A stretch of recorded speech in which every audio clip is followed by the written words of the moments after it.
Assalamualaikum warahmatullahi wabarakatuh.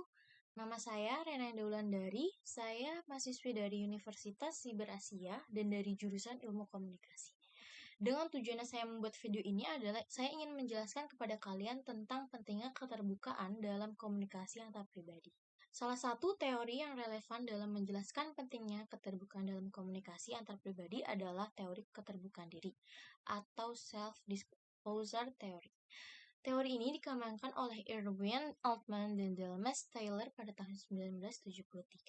Teori keterbukaan diri menyatakan bahwa individu cenderung untuk membangun hubungan yang lebih dekat dan intim dengan orang lain melalui proses saling mengungkapkan informasi pribadi atau keterbukaan diri. Keterbukaan diri mengacu pada proses pengungkapan pikiran, perasaan, dan pengalaman pribadi kepada orang lain. Hal ini dapat berupa pengungkapkan tentang identitas, pengalaman emosional, keyakinan, harapan, dan sebagainya. Berikut adalah beberapa alasan mengapa keterbukaan dalam komunikasi itu sangat-sangat penting untuk kalian. Nah, dengerin ya. Pertama, membangun kepercayaan. Dengan mengungkapkan diri, individu menunjukkan kejujuran dan transparansi kepada orang lain. Ini dapat membantu dalam membangun kepercayaan antara individu-individu yang terlibat dalam komunikasi. Kepercayaan adalah elemen penting dalam hubungan interpersonal yang sehat dan erat. Dan kedua, meningkatkan pemahaman. Dengan saling mengungkapkan informasi pribadi, individu dapat memahami satu sama lain dengan lebih baik. Keterbukaan diri memungkinkan individu untuk mengetahui dan mengerti pikiran, perasaan, dan motivasi yang mendasari perilaku orang lain.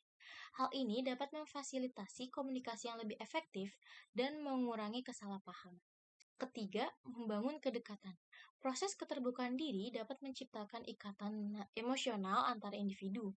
Ketika seseorang merasa didengar, dimengerti, dan diterima oleh orang lain, mereka cenderung merasa lebih dekat dan terhubung secara emosional. Hal ini dapat memperkuat hubungan interpersonal dan meningkatkan keintiman antara individu. Dan yang terakhir adalah membangun identitas sosial. Keterbukaan diri memainkan peran penting dalam membentuk identitas sosial individu. Melalui komunikasi yang terbuka, individu dapat mengungkapkan aspek-aspek penting dari diri mereka, secara nilai-nilai, minat, dan preferensi. Hal ini membantu individu dalam membangun citra diri yang lebih jelas dan membentuk hubungan yang lebih otentik dengan orang lain. Dalam teori keterbukaan diri, terdapat konsep resiko dan ganjaran. Resiko yang mengacu pada kemungkinan negatif seperti penolakan, penilaian negatif, atau penghakiman dari orang lain sebagai akibat dari keterbukaan diri.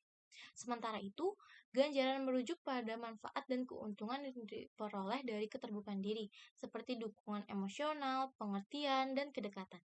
Menurut teori ini, individu akan mempertimbangkan risiko dan ganjaran tersebut sebelum memutuskan sejauh mana mereka akan mengungkapkan diri. Penting untuk dicatat bahwa tingkat keterburukan yang tepat dapat bervariasi tergantung pada konteks dan hubungan. Setiap individu memiliki batasan dan preferensi dalam hal sejauh mana mereka ingin mengungkapkan diri. Cukup sekian penjelasan saya tentang pentingnya keterbukaan dalam komunikasi antar pribadi. Semoga dengan penjelasan saya ini kalian semakin mengerti keterbukaan dalam komunikasi antar pribadi itu sangat-sangat penting.